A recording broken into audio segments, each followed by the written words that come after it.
بسم اللہ الرحمن الرحیم۔ آج ہم آپ کو بتائیں گے کہ کون سے ایسے 4 انبیاء ہیں جو ابھی تک زندہ ہیں اور اس کی حکمت کیا ہے۔ لہٰذا یہ ویڈیو بہت ہی دلچسپ ہونے والی ہے۔ آج سے کروڑوں سال پہلے اللہ تعالیٰ نے اس کائنات کو تعمیر کی اور پھر حضرت آدم علیہ السلام کے ذریعے اس کائنات کے اندر زندگی کی بنیاد رکھی۔ اللہ تبارک و تعالیٰ اس روئے زمین کے اوپر بے شمار لوگوں کو آباد فرمایا۔ ان قوموں کی طرف سے بے شمار انبیاء کو مبعوث کیا گیا۔ ہر ایک کام کی طرف مختلف انبیاء کرام ان کی رشد و ہدایت کے لیے تشریف لائے، یہاں تک کہ 1,24,000 پیغمبر کم و بیش روئے زمین پر جلوہ افروز ہوئے۔ اللہ تبارک و تعالیٰ نے اپنے پیارے حبیب حضرت محمد صلی اللہ علیہ وآلہ وسلم پر نبوت کا دروازہ بند کر دیا اور قیامت تک پھر کوئی نبی دنیا میں تشریف نہیں لائے گا۔ اس طرح بے شمار انبیاء کرام اپنے اپنے وقت میں اپنی اپنی قوموں کی طرف تشریف لائے اور دنیا سے واپس چلے گئے، لیکن 4 انبیاء کرام ایسے ہیں جو آج بھی زندہ ہیں۔ وہ آج بھی لوگوں کی مدد کرتے ہیں، ان کو ہدایت کی طرف بلاتے ہیں۔ یہ 4 انبیاء کرام کون کون سے ہیں؟ اللہ تبارک و تعالیٰ نے ان انبیاء کرام کو کس وجہ سے زندہ رکھا ہے اور ان کے زندہ رہنے کی کون سی وجوہات ہیں، ان تمام تر سوالات کے جوابات آج کی اس ویڈیو میں ہم آپ کو بتائیں گے۔ دوستو، ویڈیو میں آگے بڑھنے سے پہلے مختلف روایات احادیث نبوی کی روشنی میں 4 ایسے انبیاء کرام کا ذکر ملتا ہے جن کو اللہ تعالیٰ نے آج بھی زندہ رکھا ہے، لیکن یہاں سوال یہ پیدا ہوتا ہے کہ ان 4 انبیاء کو اللہ تبارک و تعالیٰ نے کس وجہ سے زندہ رکھا ہے اور یہ 4 انبیاء کب تک زندہ رہیں گے۔ پیارے دوستو، پہلے نبی جن کو اللہ تبارک و تعالیٰ نے موت نہیں دی اور جن کے ہمیشہ زندہ رہنے کا ذکر خود قرآن پاک میں ملتا ہے، وہ حضرت عیسیٰ علیہ السلام ہے۔ جب حضرت عیسیٰ علیہ السلام نے نبوت کا اعلان کیا تو انہوں نے اپنے ارد گرد لوگوں کو جمع کر کے فرمایا کہ میں اللہ تبارک و تعالیٰ کی طرف سے نبی بنا کر بھیجا گیا ہوں اور میں دعوت حق دینے کے لیے مبعوث کیا گیا ہوں، لیکن جن کی طرف اللہ تبارک و تعالیٰ نے حضرت عیسیٰ علیہ السلام کو مبعوث فرمایا وہ قوم یہودی قوم تھی، اور اس کی کتاب میں یہ واضح لکھا ہوا تھا کہ اللہ تبارک و تعالیٰ کا ایک ایسا نبی آئے گا جو یہودیوں کے دین کو ختم کر دے گا۔ اسی ڈر کی وجہ سے یہودیوں نے حضرت عیسیٰ علیہ السلام کو قتل کرنے کا منصوبہ بنایا۔ اگر حضرت عیسیٰ علیہ السلام زندہ رہے تو ہمارے دین کو ختم کر دیں گے۔ چنانچہ حضرت عیسیٰ علیہ السلام اللہ تبارک و تعالیٰ کے حکم کے مطابق ان یہودیوں کو حق کی طرف بلاتے رہے اور دعوت حق دیتے رہے، لیکن وہ بدبخت قوم آپ پر ایمان نہ لائی اور آپ کو جھٹلاتے رہے اور آپ پر طعن و تشنیع کرتے رہے۔ جب حضرت عیسیٰ علیہ السلام کو یقین ہو گیا کہ اب یہ لوگ میری کسی بات کا یقین نہیں کریں گے اور اسی طرح جہالت میں پڑے رہیں گے، ایک دن آپ نے سبھی یہودیوں کو اکٹھا کیا اور ان سے کہا کہ آپ میں سے کون ہے جو اللہ تبارک و تعالیٰ کے دین پر ایمان لاتا ہے؟ تو ان میں سے تقریباً 12 یا 19 لوگ ایسے تھے جنہوں نے اس بات کا اقرار کیا کہ اللہ تبارک و تعالیٰ کی وحدانیت پر ہم ایمان لاتے ہیں، اور کہا کہ ہم مسلمان ہوں گے، اور یہ یقین دلایا کہ آپ ہماری بخشش کا ذریعہ بنیں گے۔ ان خوش نصیب لوگوں کے علاوہ باقی تمام لوگوں نے دین اسلام کو قبول کرنے سے منع کیا اور حضرت عیسیٰ علیہ السلام کو اس طرح جھٹلاتے رہے اور اپنے سابقہ دین یعنی یہودیت پر قائم رہے۔ چنانچہ جب یہ چند لوگ حضرت عیسیٰ علیہ السلام پر ایمان لے آئے تو یہودیوں نے دیکھا کہ اگر اسی طرح لوگ حضرت عیسیٰ علیہ السلام پر ایمان لاتے رہے تو ہمارا دین ختم ہو جائے گا، کیوں نہ حضرت عیسیٰ علیہ السلام کو دین کا پیغام دینے سے روک دیا جائے یا معاذ اللہ ان کو قتل ہی کر دیا جائے۔ اس طرح تمام یہودیوں کی مشاورت کے بعد حضرت عیسیٰ علیہ السلام کو قتل کرنے کا منصوبہ بنا لیا گیا۔ چنانچہ یہودیوں نے ایک توتیہ نامی شخص کو مقرر کیا کہ حضرت عیسیٰ علیہ السلام کو ہم قتل کر دیں گے۔ ادھر توتیہ نور حضرت عیسیٰ علیہ السلام کے پاس ان کو قتل کرنے کے ارادے سے جا رہا تھا، تو ادھر اللہ تبارک و تعالیٰ نے ایک فرشتے کو حکم دیا کہ جاؤ اور حضرت عیسیٰ علیہ السلام کو آسمان کی طرف اٹھا لاؤ۔ وہ اللہ کے حکم کی تعمیل کرتے ہوئے حضرت عیسیٰ علیہ السلام کی طرف گیا اور حضرت عیسیٰ علیہ السلام کو 7 آسمانوں کی طرف لے آیا۔ جب آسمانوں پر پہنچے تو آپ کی ملاقات آپ کی والدہ یعنی حضرت مریم علیہ السلام سے ہوئی۔ اس وقت آپ کی والدہ نے آپ کو گلے لگا کر پیار کیا تو آپ نے اپنی والدہ سے فرمایا، اے امی جان، اب ہماری ملاقات روز قیامت ہی ہوگی۔ اس طرح جب حضرت عیسیٰ علیہ السلام آسمان کی طرف اٹھائے گئے، اس وقت ان کی عمر مبارک 33 سال تھی۔ حضرت جبرائیل علیہ السلام آپ کو آسمان پر لے گئے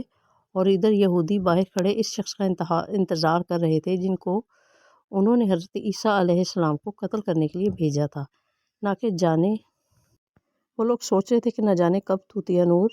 حضرت عیسیٰ علیہ السلام کو معاذ اللہ قتل کر کے باہر آئے گا۔ اس طرح جب کافی دیر ہو گئی لیکن وہ شخص باہر نہ آیا تو اس وقت تمام یہودی حضرت عیسیٰ علیہ السلام کے گھر گئے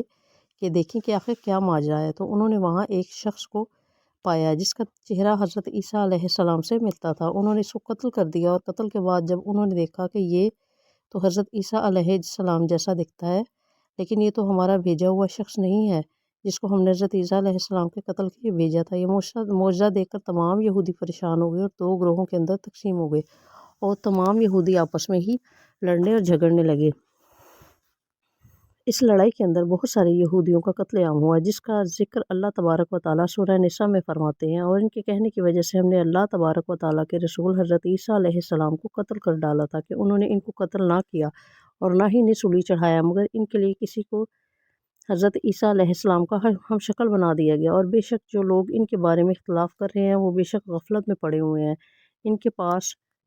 قلم نہیں، مگر یہ لوگ گمان کی پیروی کر رہے ہیں، بلکہ اللہ تبارک و تعالیٰ نے حضرت عیسیٰ علیہ السلام کو آسمان کی طرف اٹھا لیا تھا، اور یقیناً قتل نہیں کیے گئے تھے۔ اللہ تبارک و تعالیٰ غالب حکمت والا ہے۔ حدیث نبی ایک نبی کریم صلی اللہ علیہ وآلہ وسلم نے فرمایا کہ حضرت عیسیٰ علیہ السلام قیامت سے پہلے زمین پر تشریف لائیں گے اور سنت نبوی کے مطابق زندگی گزاریں گے۔ حضرت عیسیٰ علیہ السلام ہی صلیب کو توڑیں گے اور دجال کا جڑ سے خاتمہ فرمائیں گے۔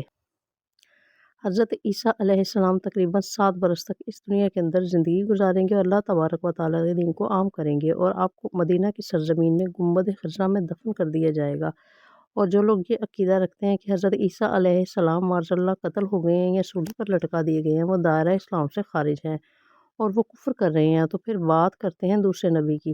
جن کو اللہ تبارک و تعالیٰ نے زندگی عطا فرمائی ہوئی ہے، وہ حضرت خضر علیہ السلام ہیں۔ حضرت خضر علیہ السلام ظاہری طور پر اس دنیا میں اس وقت تشریف لائیں گے جب دجال اس دنیا کے اندر داخل ہو چکا ہوگا اور اس دنیا کے اندر اپنا فتنہ فساد پھیلا رہا ہوگا، اور دجال لوگوں کو اللہ تبارک و تعالیٰ کے دین سے دور کرے گا۔ اس وقت حضرت خضر علیہ السلام لوگوں کو اللہ کے دین کا حکم دیں گے اور ان کو اللہ تعالیٰ کی وحدانیت کی طرف بلائیں گے۔ اور ایک دوسری روایت میں ہے کہ حضرت محمد صلی اللہ علیہ وآلہ وسلم صحابہ کرام کو حضرت عیسیٰ علیہ السلام کا قصہ سنا رہے تھے، کہ آپ نے فرمایا حضرت خضر علیہ السلام کا باپ ایک بادشاہ تھا، لیکن حضرت عیسیٰ علیہ السلام کو دنیا کی بادشاہت پسند نہ آئی، تو حضرت خضر علیہ السلام نے اپنے والد کی سلطنت کا جانشین بننے سے انکار کر دیا اور اپنے والد گرامی سے ناراض ہو کر جنگلوں کی طرف چلے گئے، جہاں ان کو کوئی بھی نہ ڈھونڈ سکا، اور وہاں عبادت الہی میں مصروف ہو گئے۔ اسی دوران آپ کا گزر آب حیات کے چشمے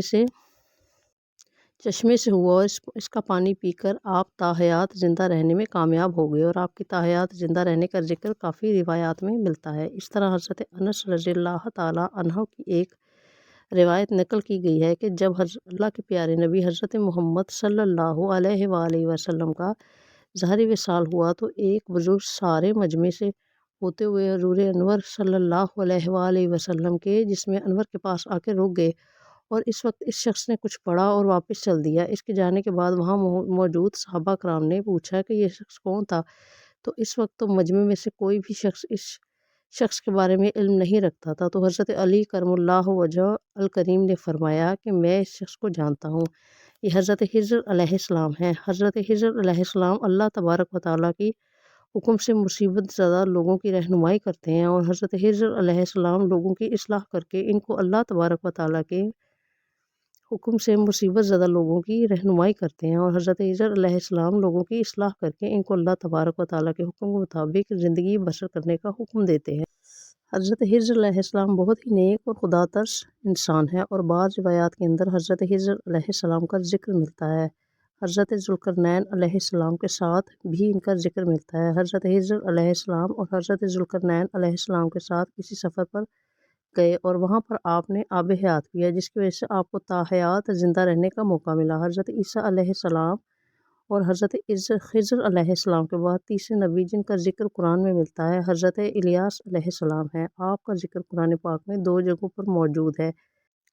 جس طرح تفصیل کے ساتھ ان کو بیان کیا گیا ہے۔ حضرت الیاس علیہ السلام کو ایک نورانی گھوڑے پر بٹھا کر آسمانوں کی طرف لے جایا گیا تھا، جس طرح حضرت انس رضی اللہ تعالیٰ عنہ سے روایت ہے کہ وہ فرماتے ہیں کہ میرا اور محمد مصطفیٰ صلی اللہ علیہ وآلہ وسلم کا گزر ایک پہاڑی سے ہوا، وہاں سے گزرتے ہوئے ہمیں ایک آواز سنائی دی کہ اللہ تبارک و تعالیٰ مجھے بھی حضرت محمد صلی اللہ علیہ وآلہ وسلم کا